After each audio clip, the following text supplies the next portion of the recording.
Welcome to the Oracle Digital Assistant Introduction and Hands-on Training. I'm Jürgen Kress, your host and part of the product management team. Thanks for taking the time to learn more about the chatbot solution Oracle Digital Assistant. Digital Assistant is a platform to build custom bots and also offers pre-built skills for HCM, ERP and Service Cloud. So let's get started. Thanks to the trainer team from Avantic, Ruben Rodriguez, and from Oracle, Martin Chavez, Martin de Grund, Grant Ronald, and our newest team member, Arti. Arti is a digital assistant to answer your training questions. Please visit bit.ly/artibot. Attend this 4-webinar series to build your first AI chatbot. Today we will start with an overview of the Oracle Digital Assistant platform and also start your free cloud service and provision the chatbot solution. In part 2 and 3, we will offer hands-on training, and the training will conclude with best practices to build an awesome digital assistant experience. Objective of the training is to introduce the Oracle Digital Assistant platform, including Katacoda hands-on labs, with the goal to enable you to build your own awesome digital assistant. To attend this hands-on training, we offer you a free trial of the Oracle Cloud Platform, including Oracle Digital Assistant. Please go to oracle.com/tryit and request your account. Today's agenda, part 1 of the series, will include an introduction of the Oracle Cloud Platform. Martin Chavez and Martin de Grund will use many live demos to introduce a chatbot solution. We will also highlight how we can support you and where you can find additional resources.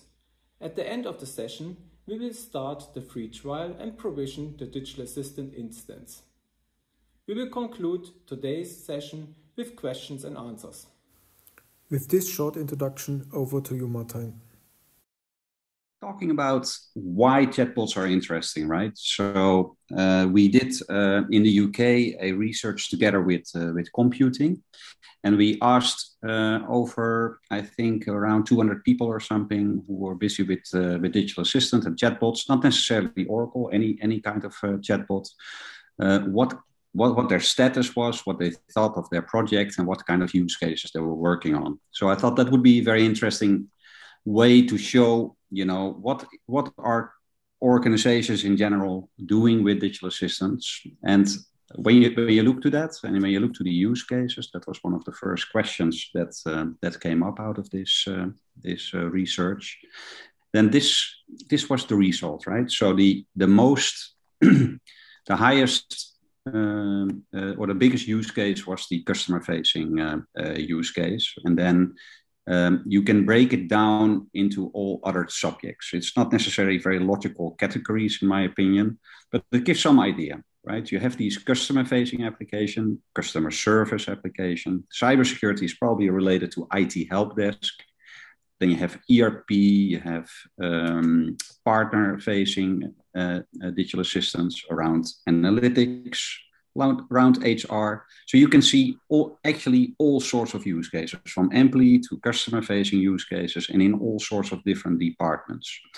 And this is from the perspective of Oracle Digital Assistant. That's also what we see. We see tons and tons of use cases, all in different departments, all for different type of end users and for different type of applications. So that is very interesting. But of course, there's a common denominator. So there's something common why they all implemented those digital assistants, and I'll come to that a little bit later. These respondents were also asked about how successful are those conversational interfaces in your organization. And as you see, the respondents here were pretty positive about the value that you can achieve and the success you can achieve with those conversational interfaces.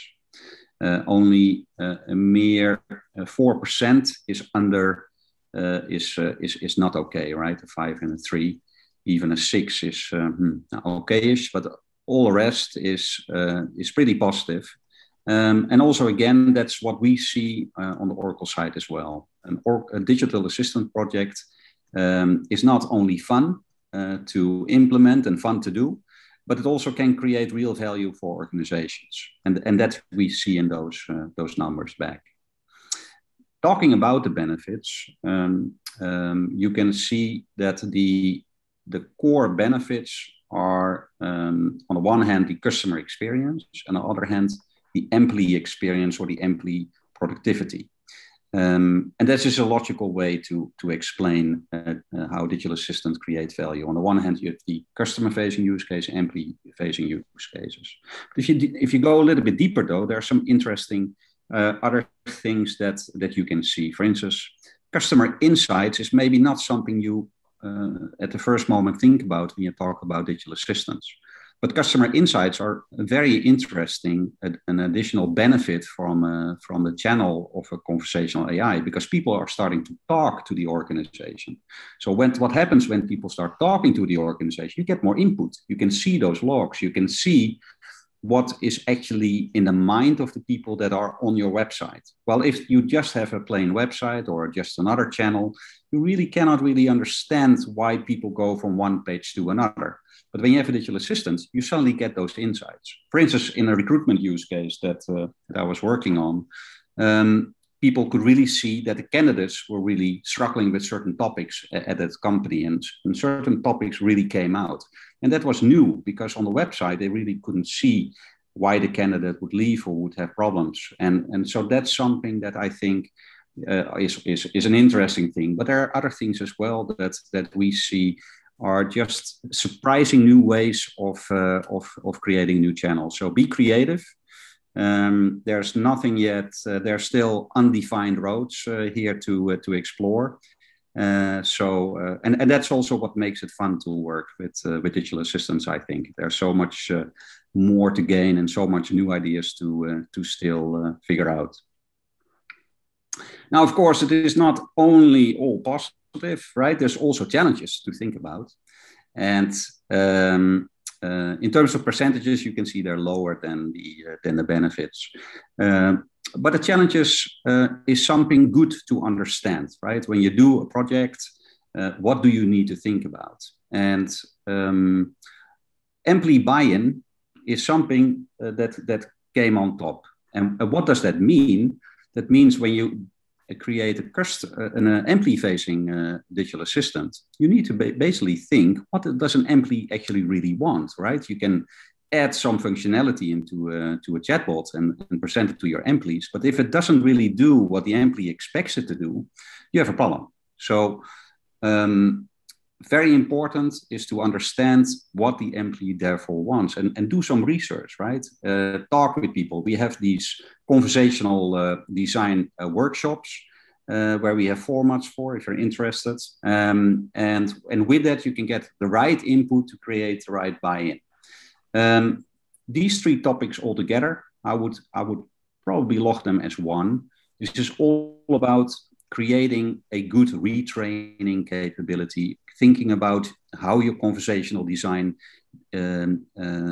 creates real value. And it is something new, right? When you build a mobile app, when you build a website, then there are certain ways of doing that. And we have all learned that over the years. But conversational design is often new for the people who are the internal customer, right? They don't know how to do it. So it is something that you need to think about, and you need to address this in your project. It's not necessarily very difficult. It's often very much common sense, but nevertheless, it's something that you can overstep if you don't think about it. So to think about it, and then it can get solved. By the way, we think it is this important that we have a whole session on this in the last session, that we talk about conversational design, and also show you capabilities how to retrain and further improve your digital assistant. Yeah, that was it in terms of this webinar that we did in the past, where we had this research presented. And you can get this research. It's a whole white paper, a whole document. If you just follow this bit.ly, you go to this page and you have this download button there. And you can fully read that research. Highly advisable. It's very interesting to read. And there's more topics covered than I just covered here. Regarding then what we see at Oracle, right? This was the poll and your input. What we see at Oracle, we divide it more or less up in those pillars here, right? So on one hand, we see customer service, customer-facing processes, where call deflection is very important, like customers like Hermes here in the UK. They have a large call center to figure out where is your parcel. So digital assistant can help for call deflection. Around HCM, customers who have PeopleSoft or have Oracle HCM and they want to do employee-facing bots. Same thing for ERP and SCM, but then here you can also have suppliers and you want to maybe track your parcel. So we have solutions for that. And on the CRM side, for instance, getting interesting information about how your sales organization is operating, or even to have digital assistant for sales employees. So all those different use cases we are covering with Oracle Digital Assistant as well. Now, in terms of the core benefits, I would say that on the one hand, it is about creating call deflection, doing less with the same amount of agents, or doing more with the same amount of agents, but then the digital assistant will just cover a lot of answering standard questions. Internal cost can be reduced, operational cost can be reduced, just by making it easier for employees to find their answers, do internal processes more faster and automate them. And also quite interesting to see is that you can start with a digital assistant relatively quick. It doesn't have to be doing everything from the beginning. You can start relatively small and then grow and grow and grow and train to do it more and more and more. That's also a really nice way of starting such a project and be able to start quick and get results very quick. Another way of looking to the value is to see it as a new channel. And a channel that is different than, for instance, a website or a mobile app. Or different than a knowledge base that you have to go in. So how does a digital assistant compare to a knowledge base? So here are some things that you can think about. So it's great for finding the right content, right? But it is a digital assistant. So it is relatively small type of, so concise and short answers that you will get. Maybe you'll get a link to a complete answer, a complete document. Also, since a digital assistant is very attractive in terms of you don't need to learn the interface, you just need to talk to it.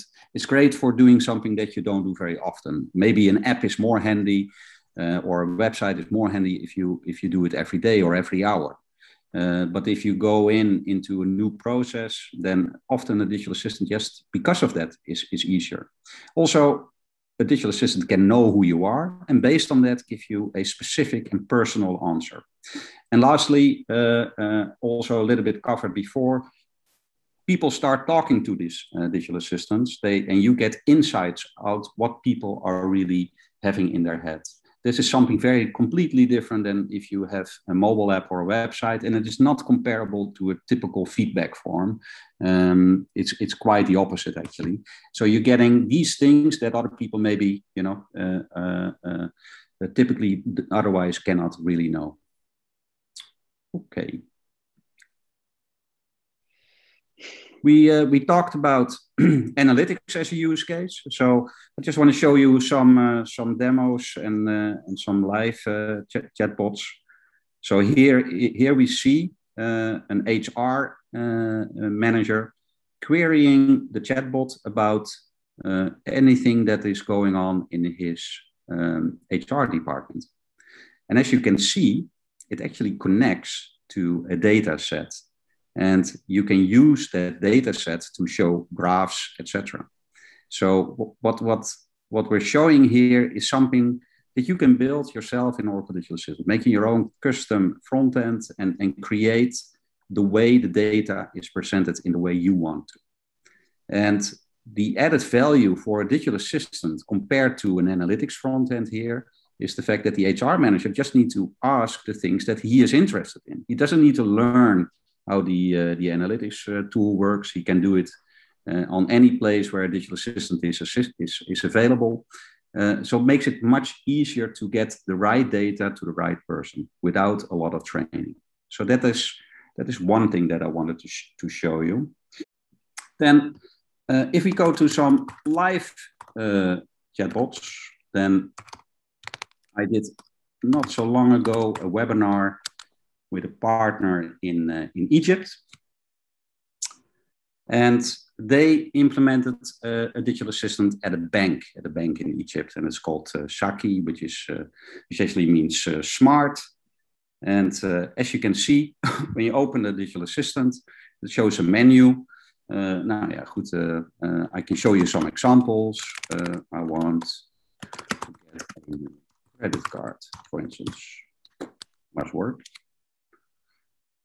No, perfect. So these are the options, right? So different options. Now, and these are the required documents. And there you go. Now, this kind of digital assistant actually runs also on Facebook.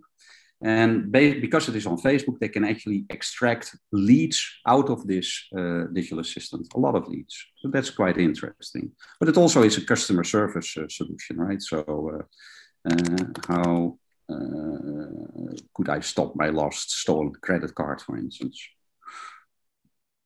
You know, this is the landing page of the support landing page of Hermes, where you can track your parcels. So here you don't see this logo, right? Where you might have expected it for a digital assistant. That's how we often display it. But you can also just put it under a button, right? So if you press here, get in touch, then actually Holly pops up, and you can go into the process to figure out where's your parcel. I hope this introduction of mine gave you some ideas and some new ideas. There's a whole channel dedicated about use cases and webinars that we have.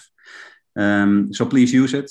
As I said, the webinar and the research we've done on the input of the decision makers, you can download here. It's a great white paper, so feel free to download it and use it. Martin, maybe over to you. Thank you very much. So whilst we're showing you various bots that are built using digital assistant, I thought I'd show you Kbot. This is from one of our customers in Australia, which is Kmart. They are a sort of home furnishings type company in Australia. Here you see, this is a little video of someone using their bot. And you can see the bot sitting there, watching them as they're browsing the catalog and monitoring. And the user in this case is kind of looking for chairs. So he's just going to check and say hello to the bot. So you can see that the digital assistant's here. It's all within their kind of mobile web page. So they're browsing the chairs and they're going to choose a chair. All the time, the digital assistant's watching. And what's special about this one is it's done using augmented reality. So they combined sort of AI and digital assistant with augmented reality. They're placing the chair in their own room. And all the time, the digital assistant's watching. So it's saying, okay, now this is the chair you've chosen. You know, would you like to buy it? Would you like to see related products? The user's chosen related, so the bot's now showing them other things that people might have bought. And he's looking at one of the other chairs and you can see how that looks in his room. Places that. Oh, that looks lovely. And then he can go on to ask questions. How much is the shipping? So the digital assistant gives the answer, or Kbot gives the answer. And there was also a little survey there, which is quite a nice thing. You know, was this the right answer or not? Yes or no? Thumbs up, thumbs down. That's returns policy. Sort of typical sort of FAQs you might get in a purchasing transaction. At this point, we're going to make a purchase, so we're going to authenticate the user.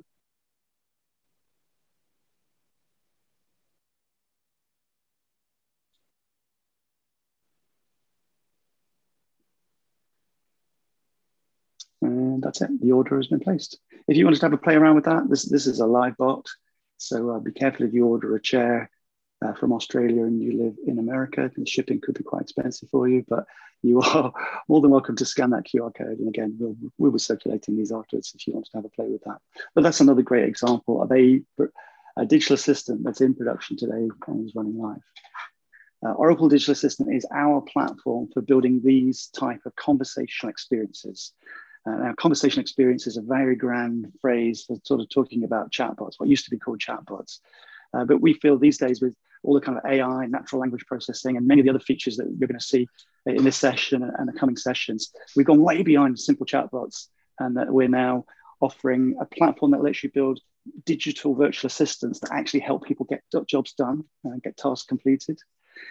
So here you see again, we're all showing you pictures of Artie, but it's a way of having a way in which you can talk to an application or a database through chat, and that might be text-based or it might be through voice, through any number of different channels. Mostly we've been showing you web so far. My time is just showing you running on Facebook Messenger, I believe.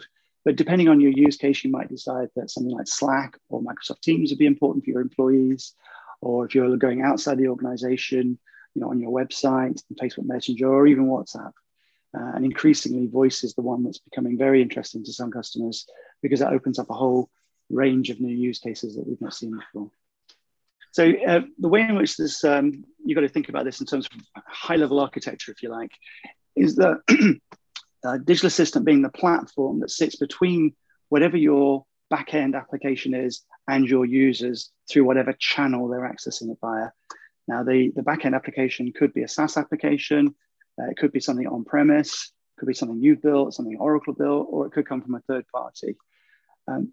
Primarily, the requirement is that you have a REST API, although if you've got kind of more older web services or even sort of legacy integration, you could use an integration layer as well. As long as you've got some way of connecting to that, then you can interface to it through Digital Assistant.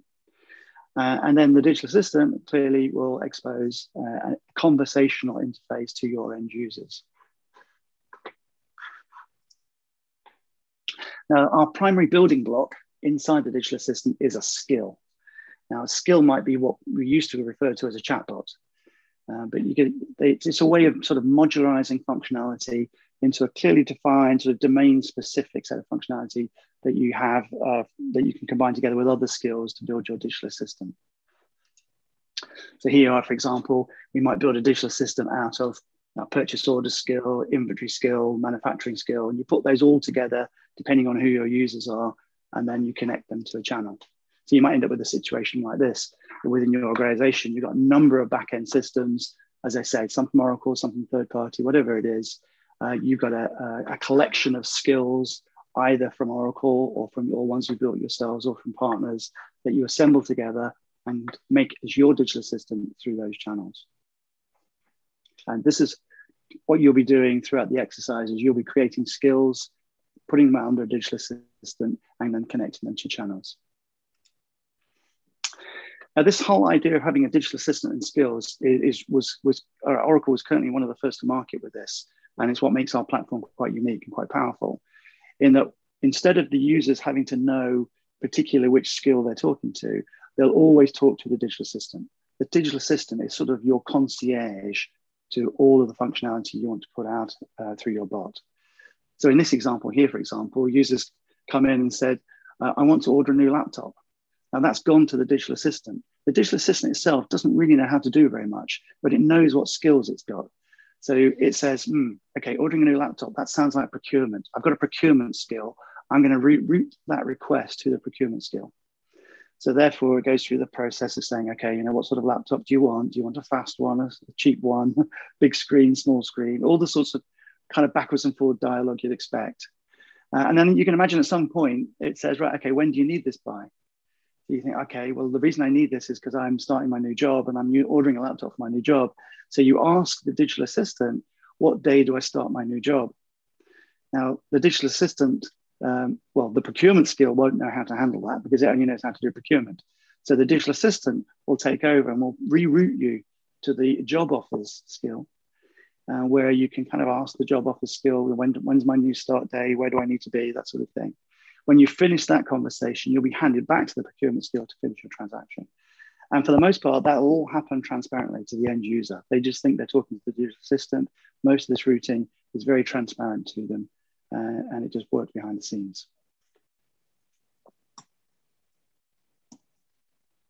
So inside a skill, and again, you're going to be building these a lot more, so you'll get much more used to these concepts as we go through. But the key piece is obviously the Conversational AI Engine.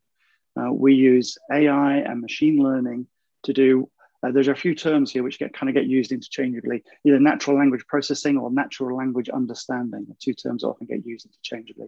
What we're using machine learning and AI for is to understand what it is the user is asking for. What is their user intent is the kind of the true word to use. Once we understand what it is the user is trying to achieve through their intent, then we kind of go into a conversational dialogue. So we have a very powerful state machine that allows you to define this exchange of conversation between the bot and the end user. Maybe you're calling out to other applications to get data, or maybe you're performing transactions. That's all controlled by the dialogue player. The actual integration itself is done through our integration framework. So again, if you've got sort of basic REST APIs, our SDKs, really simple to use to flesh out what we call custom components that will enable you to call those REST APIs. And then you can link that all together through a channel. Now, clearly we've got lots of different channels. You don't want to just do one channel at a time. So what our channel configurator do is let you declaratively define those channels, and then you can connect both either your DA or your skills to those channels as you need for your end users.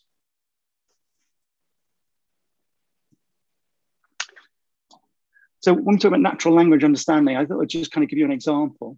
So one thing that's to make absolutely clear up front is that digital assistant won't get smarter by its own. It'll only get smarter if you teach it with training data. And by training data, what we basically mean is the types of phrases that your end users would ask your digital assistant. In the AI and machine learning world, these are called utterances. So utterances is a phrase you're going to hear a lot over the next 2 weeks. So here are a couple of examples. Our training data we might have done, we might have created a ticket buying intent, and we would say an example phrase or example utterance would be, I want to buy a ticket from Rome to Milan. Another one that might be, how do I get to Milan from Rome? So they're two slightly different intents, and there's two phrases there. Clearly in a real production bot, you might need 40 or 50 utterances for each intent, but just for the sake of a simple example, here's just two. When your users come along, they'll be asking things like, can I buy a ticket from Rome to Milan? Now, just to make it clear, we're not expecting them to use exactly the same phrase. When we're teaching the digital assistant with these utterances, we're giving examples of the types of questions it might get asked. But it's not doing any string matching. It's actually doing categorization to understand if the user typed something, can we match it to something we already know? So as long as it's close, it'll make that match. So here we've got, can I buy a ticket from Rome? Yeah, that's close enough. And the other thing we're pulling out is the entities. And the entities are like the parameters. So Rome to Milan, if we're going to be performing a transaction, we need to know from where to actually buy that ticket. So these are all things that our NLU, natural language processing engine, will actually do for you. Now, the normal question that comes at this point is, what about other languages? Everything we've shown you so far has been in English, I think. We do support natively with Inside Digital Assistant 8 of the kind of most popular key European languages. I should say 7 European languages plus Arabic. That's not using translation. One of the things I want to stress is that English is not the base language. English is just one of those languages. So you could choose any one of those 8 languages to be your base language and build a bot in that language. And then when you want to roll out to additional languages, all you're doing is providing a small amount of additional training data unique to that language. So if you built a bot in Arabic and then decided you want to also put it in English, you would then have to provide a number of phrases in English, probably that copes with things that someone in English might say that's different to Arabic. We all have kind of different nuances, different phrases that we might use in different languages. So all the things which are kind of specific to the other language is where you might need some other training data. Now, that's quite different to some of the other platforms you might have used, where if you were going to build a bot in 8 languages, you've got to build it 8 times. Here, you're going to build it in a base language, and then maybe 10, 20% of that training data would need to be translated. But it's much easier to maintain that level of data than having to build 8 versions of the same thing. For languages outside of those 8, we have always supported this idea of using something like Google Translate or Microsoft Bing. which translates all of the foreign language coming into the bot into English. And then the bot performs its normal processing as if it were an English bot, but then can use what we call language resource bundles to respond back to the user in their language. So native in 8 languages is our preferred approach.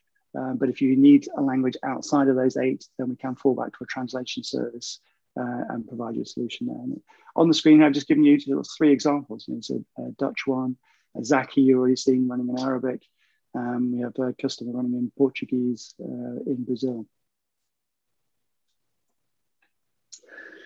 So all of that technology basically allows a few different types of conversational style. The thing that most customers start with is a frequently asked question. It's very simple. Some of the things you're seeing in Arti, in fact, you're asking a question, you're getting a response back. Maybe you add some of the links, or you could add some more multimedia, some images, some video in those answers.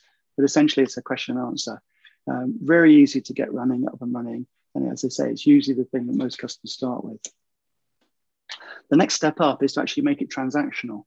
And we go from an FAQ to transactional by calling APIs. So this is where we'll actually invoke some REST APIs on some backend system, either to perform a transaction or to read data. And on the whole, these sorts of digital assistants are a lot more valuable to the end users. End users will keep coming back again and again because the question they ask one day will be different to the question they ask next because it's all about transactional. Another key feature is there are times where maybe you haven't trained your bot yet to answer a particular question. There are always complex questions out there. So we always offer this ability to hand over to a live human. So at any point during the conversation, and you might do when the end user says, I'd like to speak to an agent, or it might be, in this case, as an example, I've lost my credit card. Okay, so losing a credit card is a function that you actually need a human being involved, do some security checks, need to do a lot more complexity around how that was processed. So that at this point, this bot will hand that over to a human. And then when the human has dealt with that inquiry, pass you back to the bot. If you're used to Oracle's set of applications, and maybe you're interested or you're familiar with a product used to be called Oracle Policy Automation, it's now called Oracle Intelligent Advisor. Intelligent Advisor is a way of creating questionnaires from policy documents. It's a very powerful kind of rules engine that enables end users to write these business rules in sort of Word or Excel. We also have a skill for digital assistant that turns those questionnaires into a skill effectively. So if you've got already policies defined in Intelligent Advisor, you can expose those as a skill. And the last one is everything else we've shown you is where the end users have been making queries to the bot. Imagine if the bot was actually connected to your backend system, and at some point, in your business processes, some business event happens. Maybe your order is out of compliance. Maybe you've claimed too much on your expenses. Maybe you've forgotten to fill out your appraisal, or any of those type of business events could happen. That application can allow the bot to communicate with you and pull you into a conversation to resolve that situation. Now, we are limited by certain channels that we can do that on. Right now, SMS is the easiest one through services like Twilio, but we can also do it on Teams and on Slack. Things like WhatsApp and Facebook Messenger, they actually charge you quite a premium rate to do those sort of things. So we don't, and also they control all the messages quite closely. So we're limited on channels that we can do that on, but it's still a very powerful feature if you want to take that up. So I've mentioned channels an awful lot, but it's worth just pointing out the way in which our channel strategy works is that we've got a number of channels built in, Facebook Messenger, Slack, Teams. We have a number of SDKs, so sort of iOS, Android, and through the web. But we also have this thing called a webhook. So if there is something that you want to integrate with as a web channel, as a conversational channel that we don't support, then webhook is probably your tool of choice. It's a very open kind of industry standard for integrating with chat platforms is through webhooks. It's essentially a HTTP callback, very easy to implement. And we have plenty of sample code on GitHub that you can use so you're not starting from scratch. Right, so I thought, as I've been talking for 20 minutes, I would show you an example of a demo. I'm just trying to share my sound because it's got voice. that kind of brings all these things together, and it's showing some APIs under the covers. So I thought you as a developers might like to see this. This is a voice demo using our custom language models, and I will let the person demoing it explain what's going on. This demo will show custom speech language models in Oracle Digital Assistant and how they work with dynamic entities. Here's a Library of Congress demo skill with a dynamic entity called contributor name and a bunch of authors as the value. And we're able to use the custom language model feature to recognize obscure or domain-specific entity values, in this case, the French author Marie Ndaye. And I've used the ODA Headless Web SDK to automate the Library of Congress website and issue searches with voice requests, such as find books by Marie Ndaye. And so our custom language model was able to recognize that, and we're filtering for books by the contributor Marie Ndaye. And we can also automatically retrain our models when we receive new dynamic entity values. For instance, my entity doesn't have the obscure Finnish author Salla Simuka. Find books by Salla Simuka. You'll just have to trust me that that's not the right spelling, but I'm going to go ahead and automatically add ASR support just by sending that entity value to the digital assistant. So this is using the public already shipped digital APIs for custom entities. I'm going to create a request and push up the name Salla Simuka with that spelling and finalize the request. And now this author name is going to be in our list of dynamic entities that can be consumed by ODA. And by now, we've also automatically retrained our custom language model for speech, and now I'm able to ask for her with a voice request. Find books by Salla Simuka.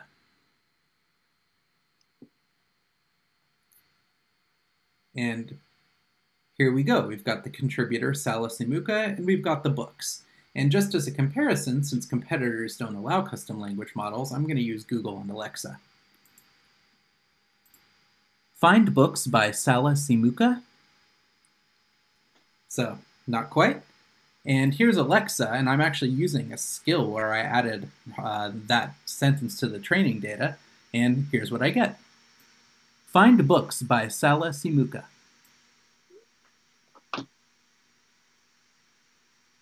Here are your audiobooks. So, didn't quite get it. Thanks for watching. Yeah, that's a really cool little demo. I like how that shows a number of the aspects that we've already covered, I think in a way that kind of brings it all together really nicely. This demo will...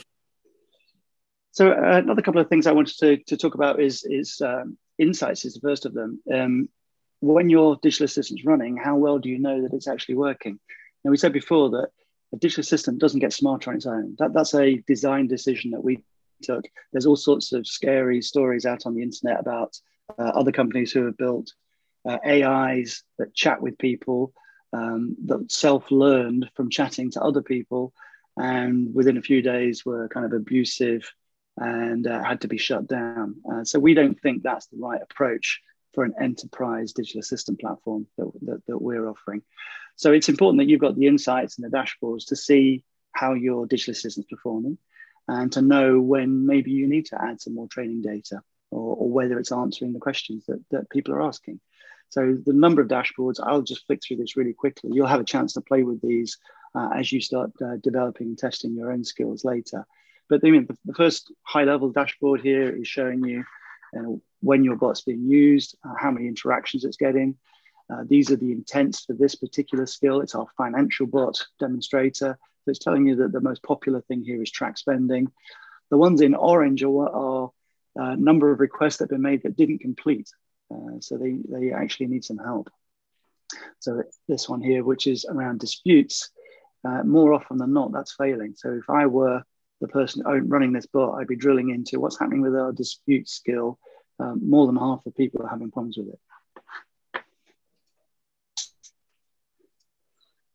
We can also look at the skill from a different way, and we can look at what are the questions that are being asked that we haven't actually catered with. So here we actually build a word cloud from everything that people are asking. So if we were a financial bot, we might be wondering why people are asking us about laptops and absences, for example.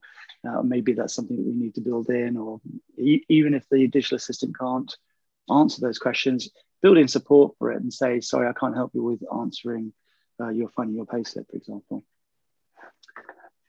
And from there, we can actually drill right down to the individual conversations. So we can see the backwards and forwards dialogue flow between the end user and the digital assistant, see what was said.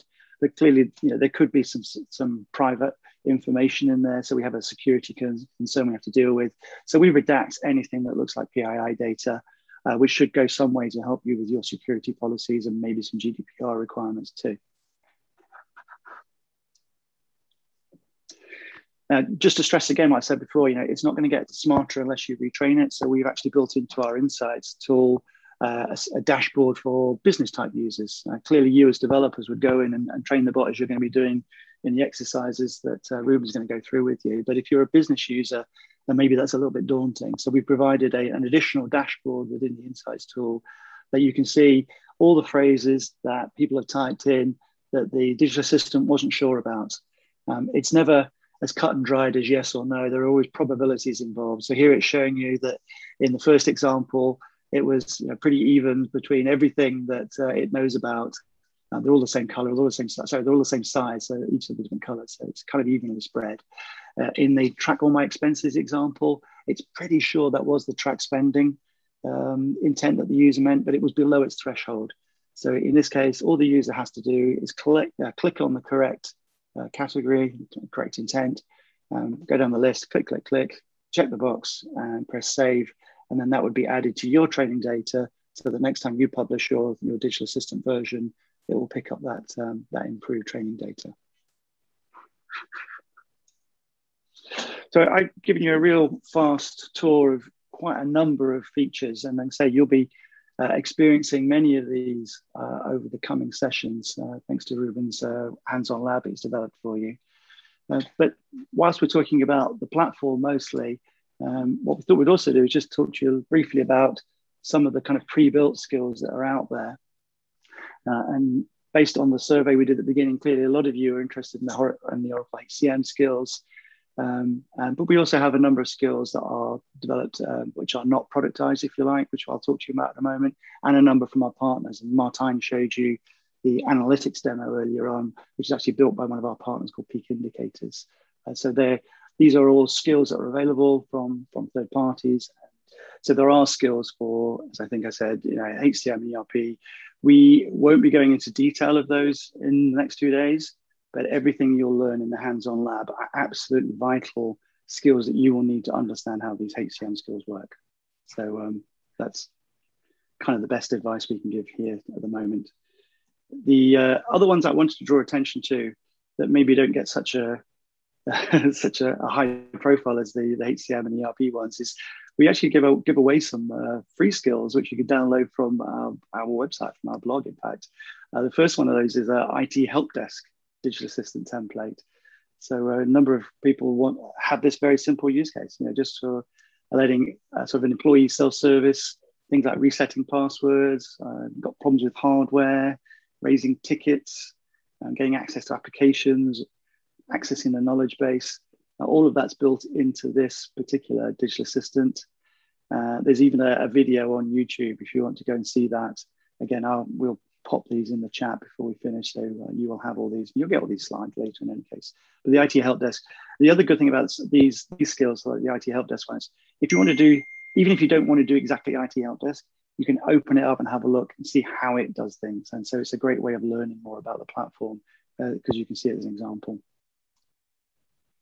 And another great example, as I said in my kind of 5 examples of the types of conversations that people build, is frequently asked questions. We have so many customers building frequently asked questions that we thought we'd actually create a template skill that copes with all the different ways in which people would want to present FAQs, as I say, with multimedia, with links, trying to do it in multilingual as well. So we have a skill template for that. And again, that's available from our blog. And there's a little QR code on this picture, which you can scan with your phone. You'll get there really quickly. We'll put all these out at the end, and I'll put the links in the chat so we can push on with the other topics. The last one is one I think I've got a little bit of time to show. I'll just pull this up on my screen. Another one that we're working on is one for CX. I know that in our poll at the beginning, it was certainly clear that employee self-service was the most popular use case for you guys, but probably the number 2 one that we see from our customers. You can tell I'm actually trying to type and talk at the same time. So the second most popular use cases are all around CX, customer facing.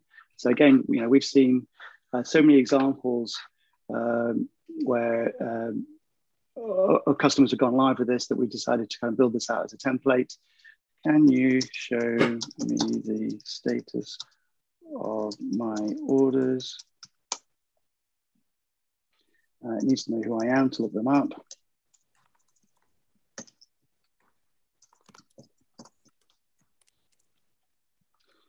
So now that's going away, making a REST API call.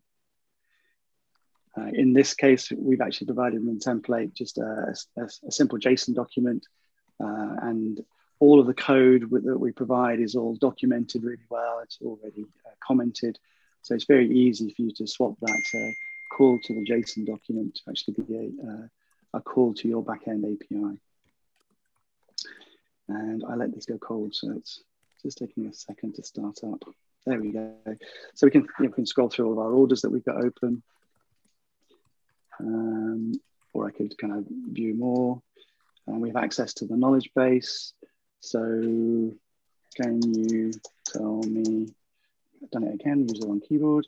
Can you tell me about your privacy policy?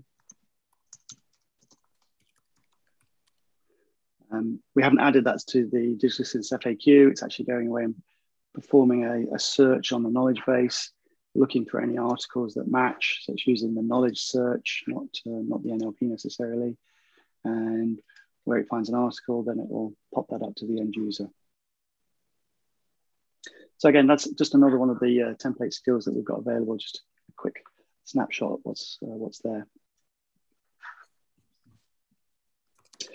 So I'm going to wrap up my section just by kind of saying, what we've shown you here is really a platform that provides a whole bunch of pre-built skills and templates. We think that's a real value add on top of the platform to help you get started really quickly. You've seen a glimpse of what's happening around the multilingual and the NLP and how we use that AI to actually understand what it is the users are intending to do. We've shown you a few kind of back-end integration examples, and also some front-end with different channels. And I think what we've tried to kind of show you all through is that this is really a sort of an enterprise platform. So privacy and security is a real key requirement for us. So with that, Jürgen, I guess I will hand back to you. Martin, thank you very much. And Martin, also thank you very much for that wonderful introduction of the Oracle Digital Assistant platform. And thanks for the nice survey. That was impressive to kick off the session and to introduce the key components. And also it was wonderful to see all the demos. So that was really amazing. If you would like to learn more about Oracle Digital Assistant, please subscribe to our customer newsletter, which Martin and I publish every month, and also visit the archive for previous editions. For partners, we offer a developer partner community newsletter that includes information about development tools like the Digital Assistant and Oracle Chat or VBCS. And it also includes a section for backend application development like the Oracle Kubernetes Engine or WebLogic. Please subscribe also for the developer partner community newsletter if you are a partner. Today's session is recorded, and we will publish the session at the Oracle Video Hub Digital Assistant channel. There you can find the latest videos. So please subscribe, and you can also share your videos and demos. To collaborate, Oracle offers the Oracle Cloud Customer Connect. There you can also ask your questions, you can submit innovations, and you can earn badge for your reputation. I would like to highlight the documentation and all the excellent material that Grant Ronald and team is preparing. So please use the RT link to access the documentation. It includes an overview and provisioning details.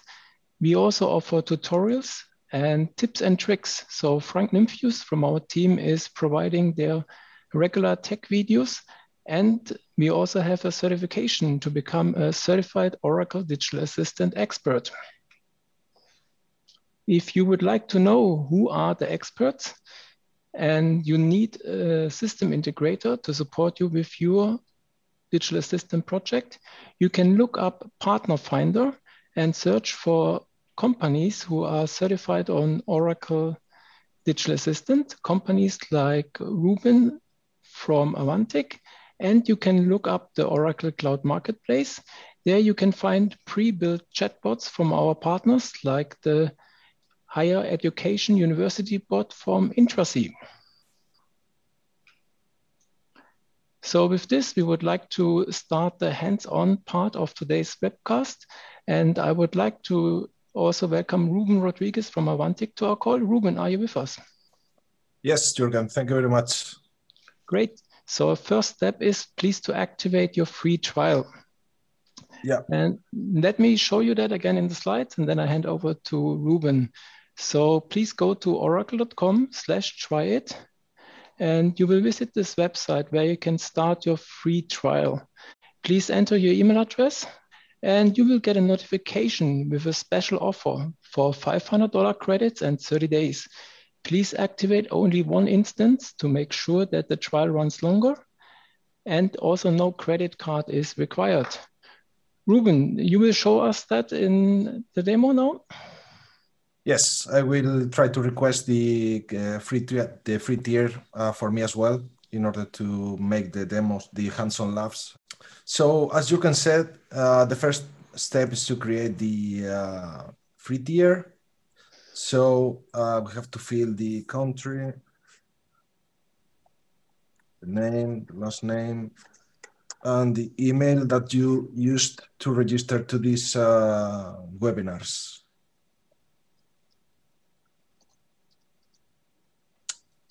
Okay, so we want this offer of 500 euros in credits for 30 days. And you just now have to set up the password and the tenancy name or a cloud account name, company name, that's Avantic, the cloud account name. This is the name that you will need to use to log in into your cloud account. So remember what you type in there. So this could be course S, for example, and now the home region where your tenant or your tenancy will be based. So I will select Frankfurt. Now the address and the phone number, and start the free trial. So this should take a few minutes. So while we wait, I will briefly talk about Avantic.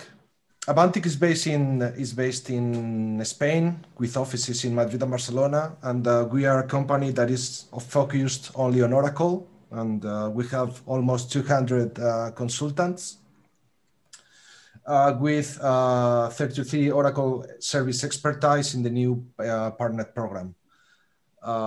In the last 10 years, or 11, I have to update that. In the last 11 years, we have received 13 awards as a partner, having the two most important ones that we have is the ES and PaaS Partner of the Year in EMEA 2 years ago, and 3 years ago, the best partner in the world in PaaS. If you want to, you can contact me. You can get my details and send me an email or add me to LinkedIn or follow me on Twitter. If you need to have some input about any project, or you want some advice, or you want us, Avantic, to help you in any project, you can just contact me, and I will redirect you to the correct person in the company for it. So yeah, just in time. So the instance is completed, has been created.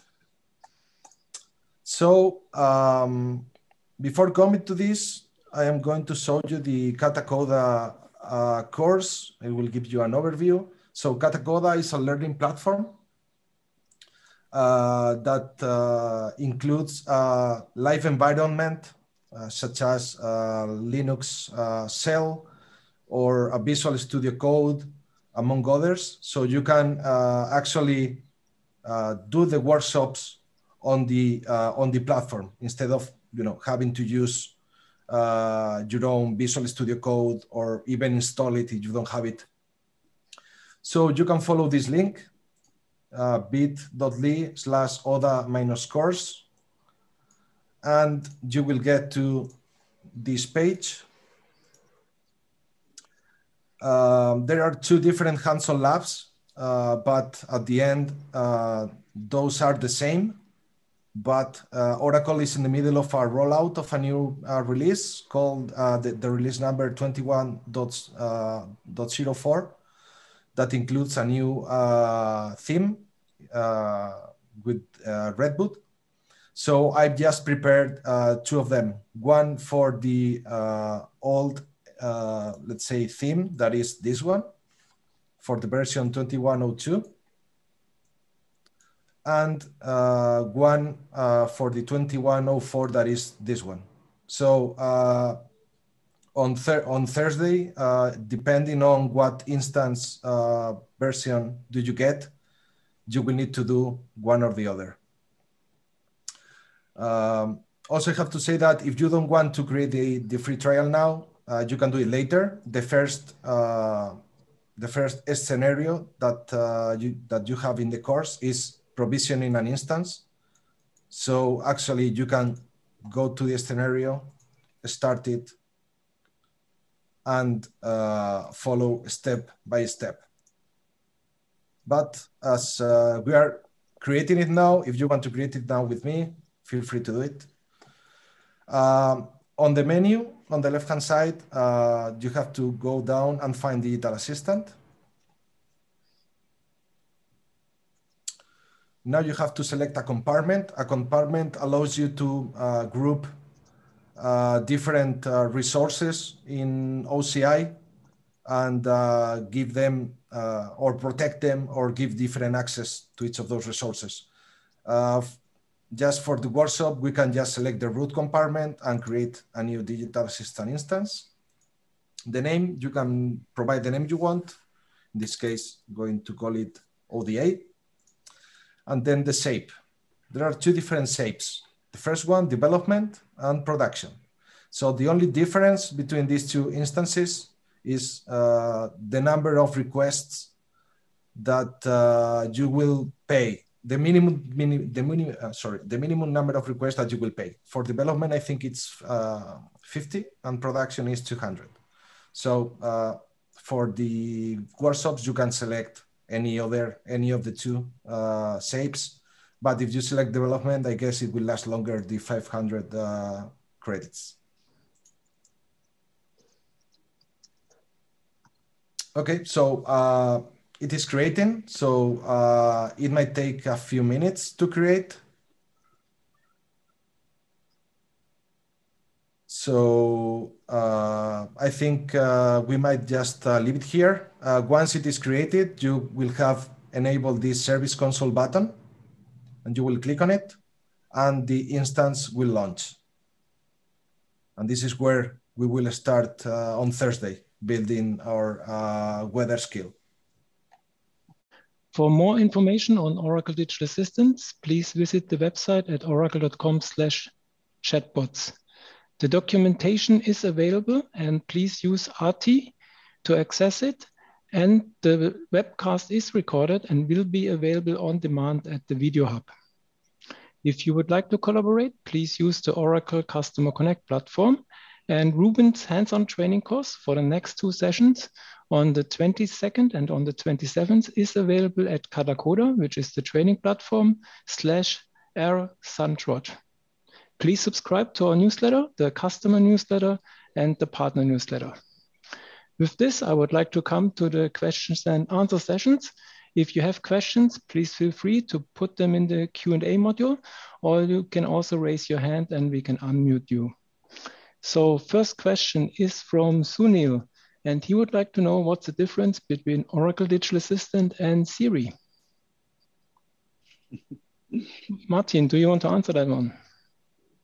Yeah, it's a good question. So, Siri is clearly a voice assistant. I don't believe there's a way to text to it that's built into iOS. One of the restrictions of Siri is that whilst iOS has some sort of macros, you're not able to build your own skill or your own chatbot. It kind of voice enables a few features within iOS, but it won't be your own. Most importantly, it won't necessarily understand phrases or words that are unique to your organization. So that's why we think that digital assistant is there. So you effectively build your own Siri for your organization. Similar with with Alexa or with Google Home. These are all voice assistants that don't really let you build skills that are kind of unique to your use case. Excellent, thank you. Then the next question is from Ricardo, and I think Ruben can answer it. Has Arti exposed REST API for integration purpose? Ruben, you have done multiple projects. I'm sure you have done plenty of integration work. Yes. So integration in ODA is a simple task. You will be creating, as you will see on Tuesday next week, you will be creating some custom components that are implemented in Node.js to make calls to external services. Okay. The next question is from Saeed. Can we link this digital assistants with Oracle Business Suite? Hi, Jürgen. Yes. Yeah. So Oracle Digital Assistant can be integrated with eBusiness Suite. Parimala actually just said that there's also some sort of adapter now built on the eBusiness Suite side. I'm actually not aware of that, Parimala, who dropped that note there. But in any case, Oracle Digital Assistant in eBusiness Suite is a common scenario, and the endpoints of eBusiness Suite can well be used in ODA. There are different partners who create templates on eBusiness Suite. Evosys is one that comes up in my mind. Pod Supply has a video. I shared it in one of the answers. Excellent. Next question is from Nikhil. He would like to know if he can get some reference material which can help him to become a certified expert. Grant, do you want to take that question? Sure, yeah. There is a link I'll put into the chat, which is bit.ly ODA doc, which is our one-stop shop for everything that we create, our documentation, our learning, our tutorials, and everything we as a team develop to teach ODA, we publish for free on that site. So I'll put that into the chat for everybody as well. And thanks again for all that excellent material. Do we have a clarification on the Portuguese question? I think it's Brazilian Portuguese, isn't it? Yes, I'm still waiting for an answer back. Okay. Number of people in the chat are all saying Portuguese, Brazilian Portuguese. They probably know more than we do. But we'll get confirmation. Okay. Can the chatbot be integrated with Oracle OCI services and ERP Cloud and HCM Cloud? And how to get started, Martin? Maybe you would also like to highlight how to connect the instances. I guess that's this Martin you're talking to. Yeah, but there's either way. So around OCI services, maybe it's good to know that Oracle Digital Assistant, you have different ways to deploy the custom code that you're developing. So we have an embedded container, but you can also actually directly run those custom code on Kubernetes. So you have more CI/CD control directly in OCI, and you can create a private subnet and therefore create higher security levels. For instance, if you have to connect to on-premise solutions like eBusiness Suite. So that is very handy and how you can connect native OCI services. There was a second part of that question around HCM and ERP, correct, Jürgen? Yep. So connecting to HCM and ERP fusion, you need to realize that there are from the SaaS teams skills developed, which are pre-trained by Oracle. Our advice is to, when you do a project on the HCM or ERP side, that you look at those skills, but that you look to your own requirements and extra train them. And most often you also probably need other use cases to add to make it a real an excellent assistant. So be aware of that and also budget, therefore, often the ODA platform as part of your project. Excellent, thanks. A question from Martin Jarvis. One of the challenges not mentioned is align Oracle Digital Assistants with enterprise conversational solutions. Can you throw some use cases around that? Yeah, I flagged this one that came up very earlier on, enterprise conversational solutions. So I think what we're seeing inside the enterprise for employee-facing use cases, they tend to be around HR or anywhere where there's a help desk. So a lot of large companies in particular will have a HR help desk where people will call up and say, if it's a manager, I need to promote somebody, how do I do this? So usually there's a help desk there. And that help desk, unlike a customer-facing help desk, is kind of the poor citizen. It only gets manned perhaps 7 hours of the day, and there's maybe only one person on it. So, kind of the end of the month where expenses are done or promotions or something, it gets absolutely overwhelmed. So something like that is a great opportunity to put in a digital assistant. And then we've seen other help desks that we've seen in other organizations are things like procurement help desk. So you raise a requisition, you want to know the status of your order. Normally, you kind of contact the procurement desk. But that's another one that we've seen quite a few customers do digital assistants for. So I think if I was looking for a sweet spot, I'd say wherever there's a help desk of any sort of variety, that's where a digital assistant can help, whether it's inside the organization or outside. Wonderful. So next question is from Ricardo. For Grant, has RT some policy cutting transmissions to prevent bots attack? I think I answered this. The RT specifically doesn't detect like a denial of service attack, but the platform may detect denial of service attack, just like your web page. So you wouldn't necessarily program your web page, but your infrastructure would support that. So hopefully no one's going to spam RT, but if you did a denial of service attack, the platform should deal with that. I do remember getting a phone call late one night from our ops team saying, is something going on with such and such a customer? I won't say who that customer is because they had detected something. And then it was very late on a Friday evening. I contacted the customer and they said, oh yeah, our security team was doing some penetration testing. So we're actually quite glad that you spotted it. So there you go. There's my anecdote to show that it does work. Cool. And can ODA be integrated with Microsoft Teams? Absolutely. And we should have shown you a demo. Yes, it can. Yeah, we even support group chat, which is actually a cool feature. So you can have it in a group team conversation, and you can address the digital assistant specifically. So that's a new feature that we recently released. It's nice. And another question from Gurav: what's the process of training on clients' data? I think we could try and answer that now, or you'll know a lot more once you've done the first exercise to know how training's actually done and how the training data all works. That will be one of the exercises I'm sure that Ruben has got.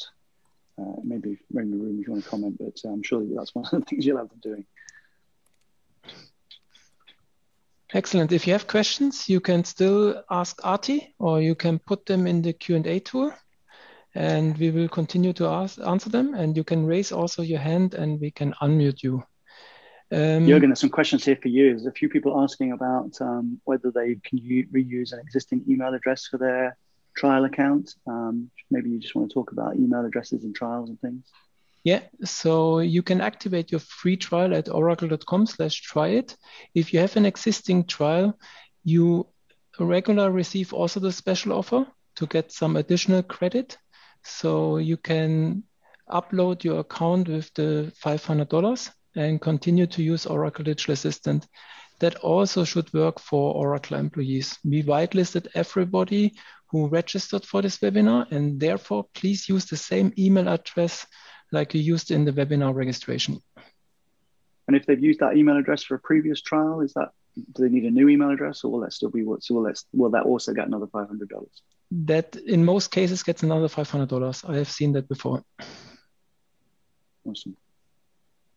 If you don't get another $500, if you run out of credit, please register with a new email address, and I will whitelist again all the new registrations tonight, and then you can start with your new email address. And usually the trial runs for 30 days and or $500. So please provision only one instance of Oracle Digital Assistant.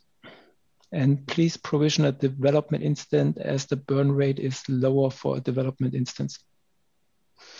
Ruben, what is the status of the instance creation? So, as I said, once it is created, the status will be active.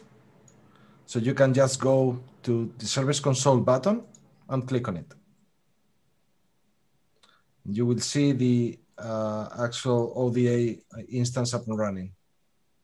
So in this case, it was created with version 21.02. But as I said, depending on the data center that you selected, it will be 21.02 or 21.04. So. Great, thanks. So as a goal today, please activate your free trial and please provision Oracle Digital Assistant. And in 2 days, on April 22nd, we will start with the hands-on labs in Katakoda. If you have questions, you can ask the team and Arti. And special thanks to our presenters. Special thanks for Grant Ronald, who created Arti and who created all the documentation. Special thanks to Ruben from Avantic, who is going to run with you the hands-on training. And special thanks to Martin and Martijn for the nice overview presentation today. Thanks for attending part 1 of the series. In part 2 and 3, we will continue with the hands-on training. Ruben Rodriguez will start with you the Katakoda labs. Thanks for watching.